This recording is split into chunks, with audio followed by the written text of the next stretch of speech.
하루 한 장의 그림으로 간호조무사 완벽 정리. 인체 구조, 성인 간호학, 근골격계의 구조 기능 질환, 성인 간호학과 기초 해부 생리 함께 진도 나갑니다. 안녕하세요. 이번 시간에는 근골격계의 구조와 기능, 그리고 대표적인 질환에 대해 공부하겠습니다. 근골격계는 말 그대로 근육계와 골격계를 합친 말입니다. 쉽게 말하면 우리 몸의 기둥과 엔진이라고 생각하면 됩니다.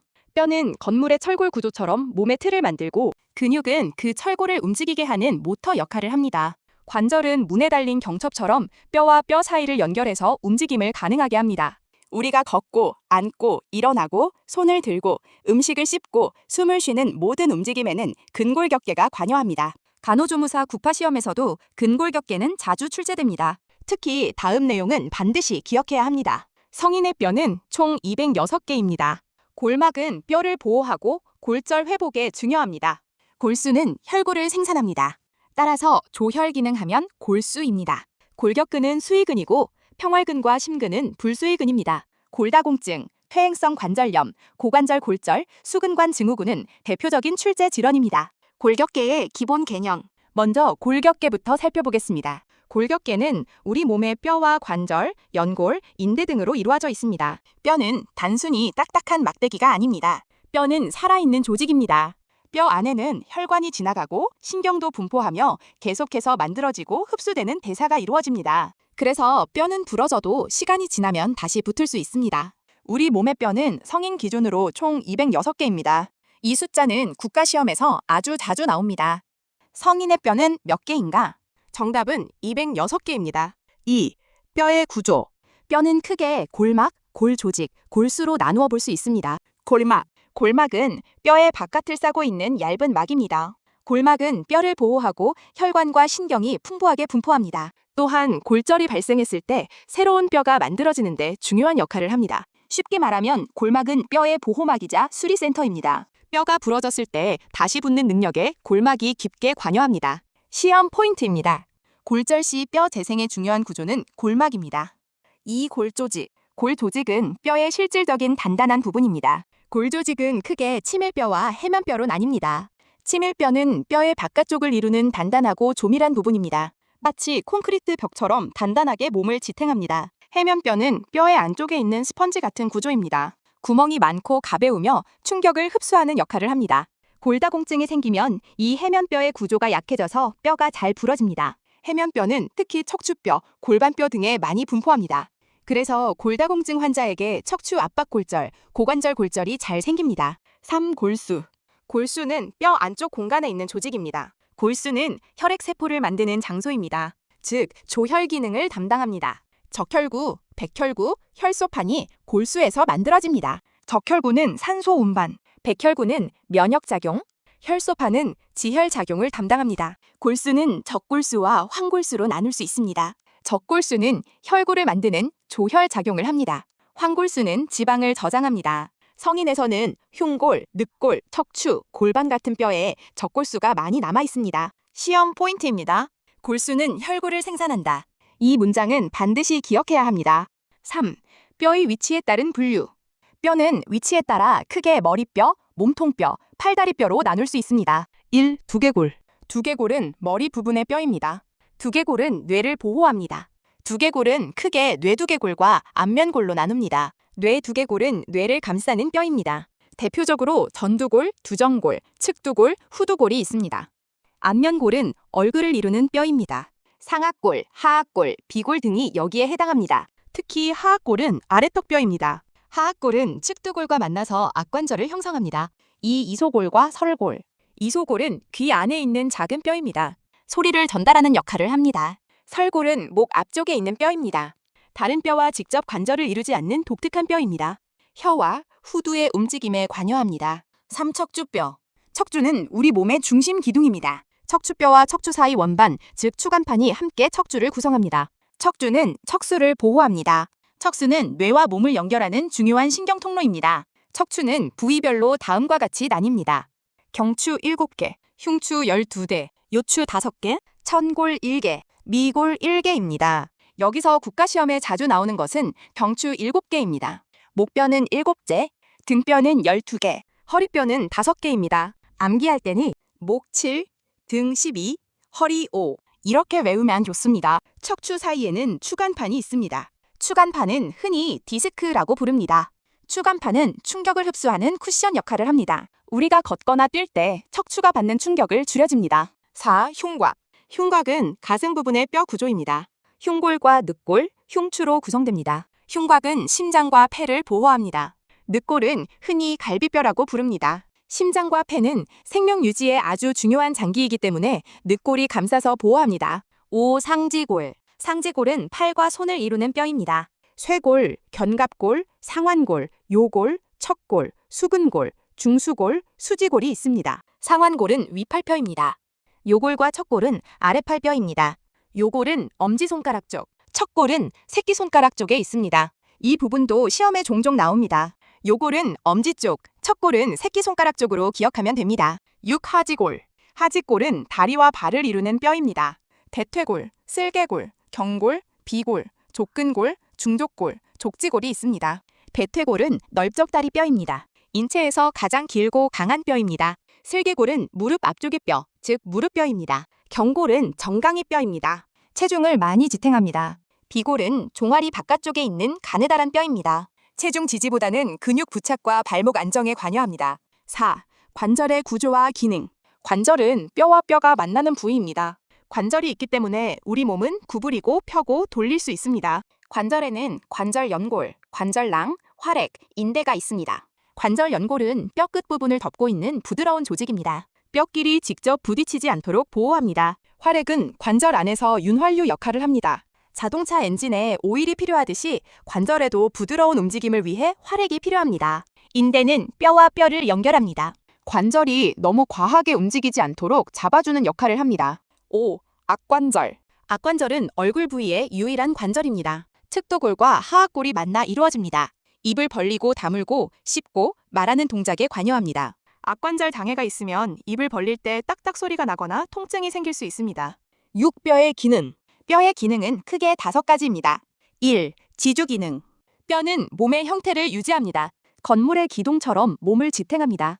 2. 보호 기능. 두개골은 뇌를 보호합니다. 늑골은 심장과 폐를 보호합니다. 척추는 척수를 보호합니다. 3. 조혈 기능. 골수에서 혈구를 생성합니다. 4. 운동 기능. 뼈는 근육과 함께 움직임을 만듭니다. 근육이 수축하면 뼈가 당겨지고 그 결과 관절이 움직입니다. 5번. 저장 기능. 뼈는 칼슘과 인을 저장합니다. 칼슘은 뼈를 단단하게 할 뿐 아니라 신경 전달, 근육 수축, 혈액 응고에도 필요합니다. 근육계의 구조와 기능. 이제 근육계로 넘어가겠습니다. 근육은 수축과 이완을 통해 몸의 움직임을 만듭니다. 근육은 단순히 힘을 내는 조직이 아닙니다. 자세를 유지하고 체온을 만들고 혈액순환과 소화관 운동에도 관여합니다. 근육은 크게 3종류입니다. 골격근, 평활근, 심근입니다. 8. 골격근. 골격근은 뼈에 붙어있는 근육입니다. 현미경으로 보면 가로무늬가 보여서 횡문근이라고 합니다. 골격근은 우리가 의식적으로 움직일 수 있습니다. 그래서 수혜근이라고도 합니다. 예를 들어 팔을 드는 것, 걷는 것, 고개를 돌리는 것, 손가락을 움직이는 것 모두 골격근의 작용입니다. 골격근은 뼈에 직접 붙는 것이 아니라 힘줄, 즉 건을 통해 뼈에 붙습니다. 근육이 수축하면 힘줄이 뼈를 당기고 그 결과 관절이 움직입니다. 예를 들어 팔꿈치를 굽힐 때는 위팔 앞쪽에 상완 이두근이 수축합니다. 팔꿈치를 펼 때는 위팔 뒤쪽에 상완 삼두근이 작용합니다. 이처럼 근육은 보통 서로 반대되는 작용을 하는 짝으로 움직입니다. 9. 평활근. 평활근은 가로무늬가 없는 근육입니다. 그래서 민무늬근이라고도 합니다. 평활근은 우리 의지대로 움직일 수 없습니다. 따라서 불수의근입니다. 평활근은 주로 내장기관에 존재합니다. 위, 장, 혈관, 기관지, 방광, 자궁 등에 있습니다. 예를 들어 음식물이 장을 따라 이동하는 것은 평활근의 수축 때문입니다. 혈관이 수축하고 이완하면서 혈압을 조절하는 것도 평활근의 역할입니다. 홍채의 동공 크기를 조절하는 것도 평활근이 관여합니다. 시험 포인트입니다. 평활근은 민무늬근, 불수의근, 내장기관에 존재합니다. 심근. 심근은 심장을 이루는 근육입니다. 심근은 가로무늬가 있으므로 횡문근의 특징을 가지고 있지만 우리 의지대로 움직이지는 않습니다. 즉, 불수의근입니다. 심근은 한 개의 핵을 가지고 있으며 심방과 심실벽을 형성합니다. 심장은 하루 종일 쉬지 않고 뛰어야 합니다. 그래서 심근은 피로에 강하고 자동적으로 수축하는 능력이 있습니다. 심근의 기능은 혈액을 전신으로 펌프질하는 것입니다. 시험에서는 골격근, 평활근, 심근의 차이를 묻는 문제가 자주 출제됩니다. 정리하면 다음과 같습니다. 골격근은 가로무늬가 있고 수의근입니다. 평활근은 가로무늬가 없고 불수의근입니다. 심근은 가로무늬가 있지만 불수의근입니다. 11. 근육의 기능. 근육의 기능은 크게 세 가지로 정리할 수 있습니다. 첫째, 자세 유지입니다. 우리가 가만히 앉아 있어도 근육은 계속 미세하게 긴장하고 있습니다. 이 긴장 덕분에 자세를 유지할 수 있습니다. 둘째, 열 생산입니다. 근육이 수축하면 열이 발생합니다. 추울 때 몸이 떨리는 것도 근육이 빠르게 수축하면서 열을 만들기 위한 반응입니다. 셋째, 운동입니다. 신체 움직임뿐 아니라 음식물 이동, 심장 박동, 혈관의 수축과 이완도 근육의 작용입니다. 12. 근골격계 질환. 이제 대표적인 근골격계 질환을 살펴보겠습니다. 국가시험에서 특히 중요한 질환은 4가지입니다. 퇴행성 관절염, 골다공증, 고관절 골절, 수근관 증후군입니다. 13번. 퇴행성 관절염. 퇴행성 관절염은 골관절염이라고도 합니다. 관절을 보호하는 연골이 닳아서 없어지거나 관절에 염증성 변화가 생기는 질환입니다. 쉽게 말해 관절의 쿠션이 닳아 없어지는 병입니다. 새 신발의 밑창은 푹신하지만 오래 신으면 닳아서 빡딱해지는 것처럼 관절 연골도 오랜 사용과 노화로 닳을 수 있습니다. 퇴행성 관절염은 주로 무릎, 고관절 관절, 손가락 관절, 척추에 잘 생깁니다. 증상. 가장 대표적인 증상은 통증입니다. 초기에는 관절을 사용할 때 통증이 나타납니다. 쉬면 좋아지는 경우가 많습니다. 하지만 진행되면 쉬고 있을 때도 통증이 생길 수 있습니다. 아침에 일어나면 관절이 뻣뻣한 느낌이 나타날 수 있습니다. 이것을 조조강직이라고 합니다. 퇴행성 관절염의 조조강직은 대개 30분 이내에 풀립니다. 이 부분은 류마티스 관절염과 구별하는 중요한 포인트입니다. 퇴행성 관절염은 30분 이내, 류마티스 관절염은 1시간 이상 지속되는 경우가 많습니다. 계단 오르내리기, 무릎 꿇기, 쪼그려 앉기, 오래 걷기, 등산을 할 때 통증이 심해질 수 있습니다. 치료와 간호. 치료와 간호의 핵심은 통증을 줄이고 관절 부담을 줄이는 것입니다. 온유법은 근육을 이완시키고 혈액순환을 돕습니다. 냉요법은 염증과 부종이 있을 때 도움이 됩니다. 마사지는 근육 긴장을 완화합니다. 물리치료는 관절 기능 유지에 도움이 됩니다. 체중 조절도 매우 중요합니다. 특히 무릎 관절은 체중의 영향을 많이 받습니다. 체중이 증가하면 무릎에 가해지는 부담도 증가합니다. 운동은 해야 하지만 관절에 무리가 적은 운동을 해야 합니다. 수영, 걷기, 실내 자전거, 가벼운 체조가 좋습니다. 반대로 무릎을 심하게 구부리는 운동, 무거운 물건 들기, 장시간 계단 오르기는 피하는 것이 좋습니다. 14번. 골다공증. 골다공증은 뼈의 양이 감소하고 뼈의 미세 구조가 약해져서 골절 위험이 증가하는 질환입니다. 쉽게 말하면 뼈에 구멍이 많아져서 약해지는 병입니다. 겉으로 보기에는 멀쩡해 보여도 뼈 내부가 약해져 있기 때문에 작은 충격에도 골절될 수 있습니다. 원인. 골다공증은 중년기 이후 여성에게 흔합니다.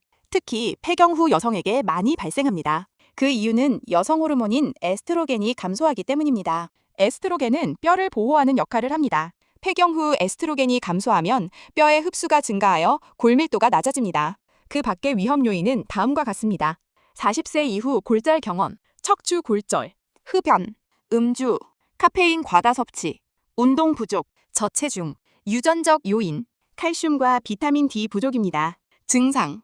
골다공증은 초기에는 증상이 거의 없습니다. 그래서 조용한 도둑이라고 부르기도 합니다. 증상이 없다가 골절이 발생한 후 발견되는 경우가 많습니다. 대표 증상은 허리 통증입니다. 척추 압박 골절이 생기면 키가 줄어들 수 있습니다. 등이나 허리가 굽는 척추 후만증이 나타날 수 있습니다. 또한 손목, 척추, 고관절 골절이 잘 발생합니다. 치료와 강호. 골다공증 관리에서 중요한 것은 골절 예방입니다. 칼슘 섭취가 중요합니다. 우유, 멸치, 두부, 치즈, 녹색 채소 등이 도움이 됩니다. 비타민 D도 필요합니다. 비타민 D는 칼슘 흡수를 돕습니다. 햇빛을 적절히 쬐는 것도 도움이 됩니다. 체중 부하 운동이 중요합니다. 걷기, 가벼운 계단 오르기, 근력 운동이 도움이 됩니다. 수영은 관절에는 좋지만 체중 부하 운동은 아니므로 골다공증 예방 효과는 걷기보다 적을 수 있습니다. 금연과 금주도 중요합니다. 카페인을 지나치게 많이 섭취하면 칼슘 배출이 증가할 수 있으므로 주의합니다. 낙상 예방도 매우 중요합니다. 집안의 미끄러운 바닥, 어두운 조명, 문턱, 루스한 카펫은 위험 요인이 됩니다. 15. 고관절 골절. 고관절 골절은 대퇴골의 윗부분, 특히 대퇴경부나 전자부가 부러지는 질환입니다. 노인에게 매우 위험한 골절입니다. 노인의 고관절 골절은 단순히 뼈 하나가 부러진 문제가 아닙니다. 장기간 침상 안정으로 폐렴, 욕창, 혈전, 근력 저하가 생길 수 있기 때문입니다. 원인. 가장 흔한 원인은 낙상입니다. 특히 골다공증이 있는 노인은 작은 낙상에도 고관절 골절이 생길 수 있습니다. 위험 요인은 고령, 하지 근력 저하, 시력 장애, 골다공증, 저체중, 보조기 사용, 알코올 섭취 등입니다. 증상. 서해부와 대퇴부 통증이 나타납니다. 움직임이 제한됩니다. 다리를 움직이기 어렵고 체중을 싣기 힘듭니다. 고관절 골절에서는 다리가 짧아져 보이거나 바깥쪽으로 돌아가는 외회전이 나타날 수 있습니다. 이 증상은 시험에도 나올 수 있습니다. 치료와 간호. 고관절 골절 간호의 핵심은 낙상 예방과 합병증 예방입니다. 조명을 밝게 유지합니다. 욕실과 샤워실에 미끄럼 방지 매트를 둡니다. 침대 난간을 올리고 필요한 물건은 손이 닿는 곳에 둡니다. 보행 시 보조기구를 적절히 사용하도록 돕습니다. 장기간 누워있으면 욕창이 생길 수 있으므로 체위 변경이 필요합니다. 심호흡과 기침을 격려하여 폐렴을 예방합니다.